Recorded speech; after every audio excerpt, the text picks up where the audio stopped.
For us, love is the figure of a dead Jew, a corpse, hanging on a tree of the cross outside the holy city of Jerusalem, betrayed by his own people, killed by the Gentiles in the most vile death that a human being can die. And until we die that death, we're not human. And that's why we're baptized into the death. And every time we come to the church and sing, "Holy, holy, holy," we eat the broken body and drink the shed blood until He comes. And as long as that's going on, then the rest is up to God. But it's for us to make sure that that is going on. And that's the only thing we really care about. And that's what the church is. And we could talk about financial problems, bishops, this and that. Nothing can stop us from doing that. Nothing. So I think, I'm convinced, at least in my own mind, that's it. But that's everything. So, thanks for listening.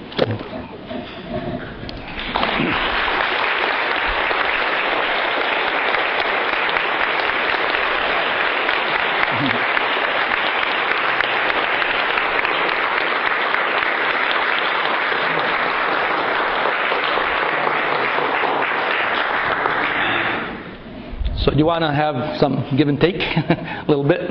Who's watching the clock tonight? Father Seraphim, where are you? Father Joseph?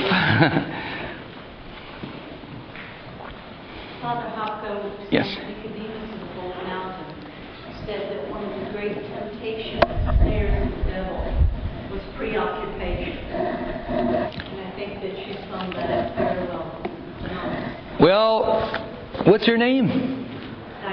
Diana, you just gave me the opening I was praying for.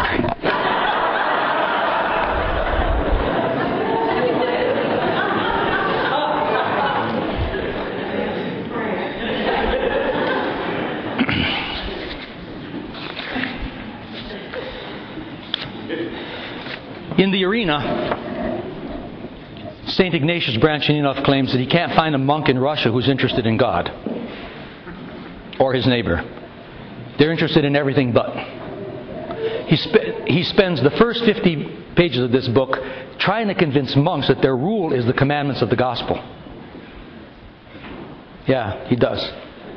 I quoted 20 times in the first 8 pages, he uses the expression Евангельские заповеди, the commandments of the gospel.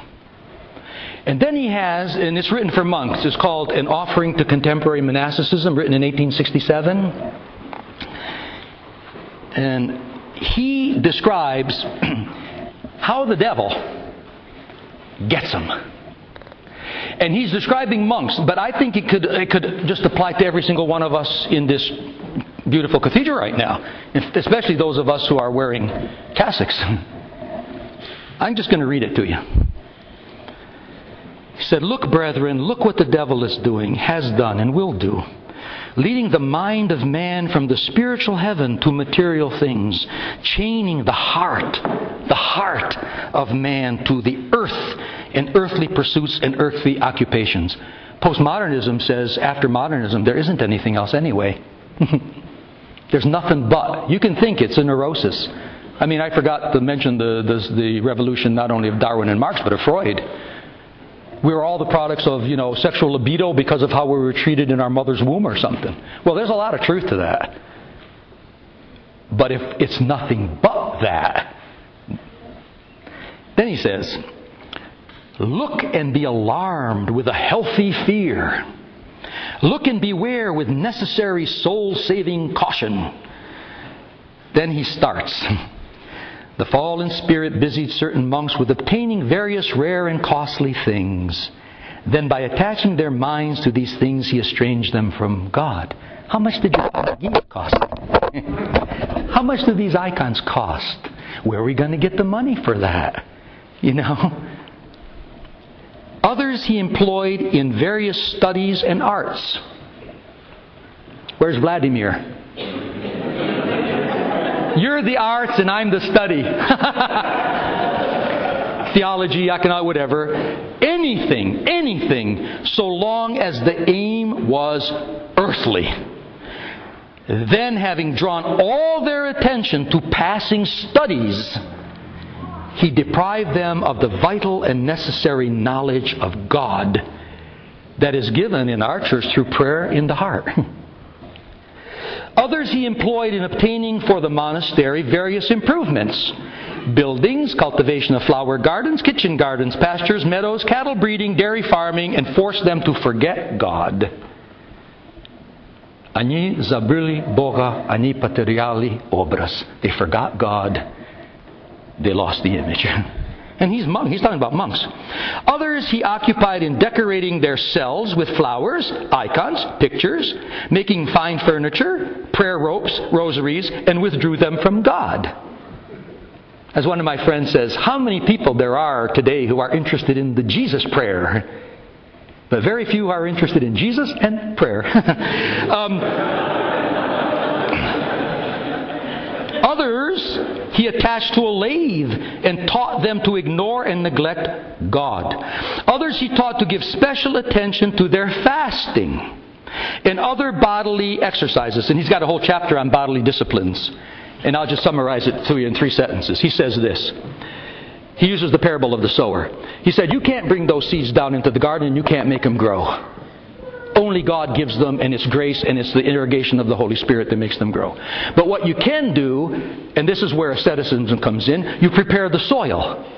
You deepen it, you throw out the rocks, you throw out the weeds, you cultivate it. He said, however, if you had a farmer who just threw seeds all over the place and never cultivated the soil, nothing would grow. On the other hand, if you had a guy who all he did was dig and manure and power and water but never put seeds in, the guy would be mad. So he says, in that interpretation of the parable of the sower, bodily disciplines are means to an end. They're not the end. They're not the spiritual life. They're the means to the end. In fact, I think I want to even, excuse me for doing this, but it's just too important.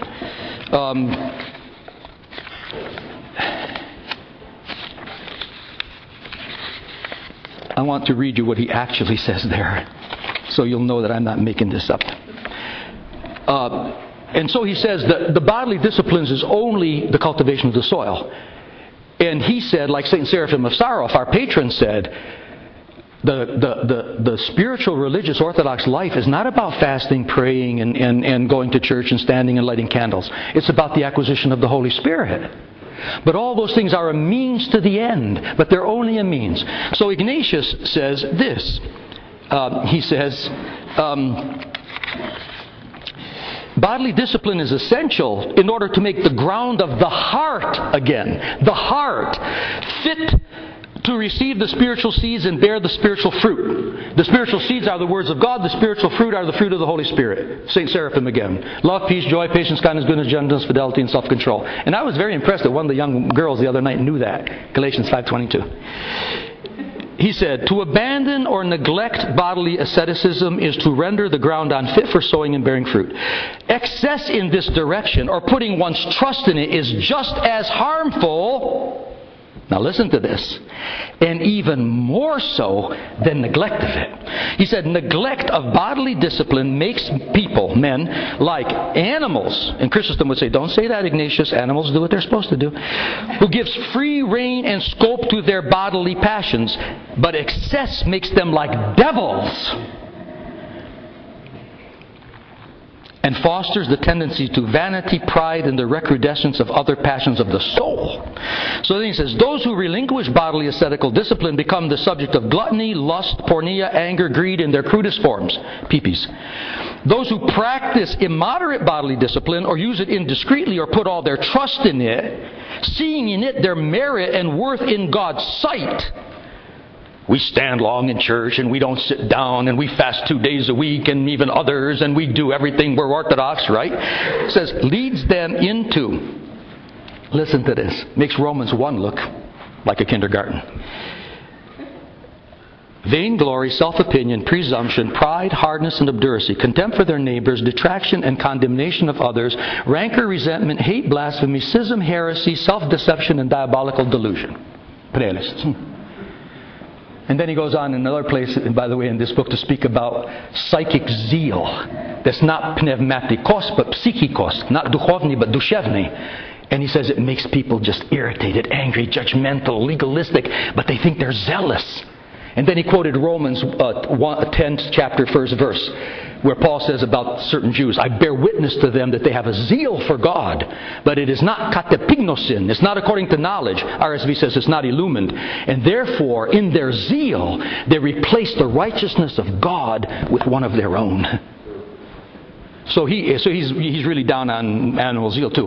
But this is what he says. And then he went on to say that no schism, division, or problem in the church ever was perpetrated by an alcoholic, a drug addict, or a prostitute. It's all done by ascetical monks and bishops. Who are not interested in God. Well, I'll continue and then we'll really stop, because I know I'm getting darting looks over here.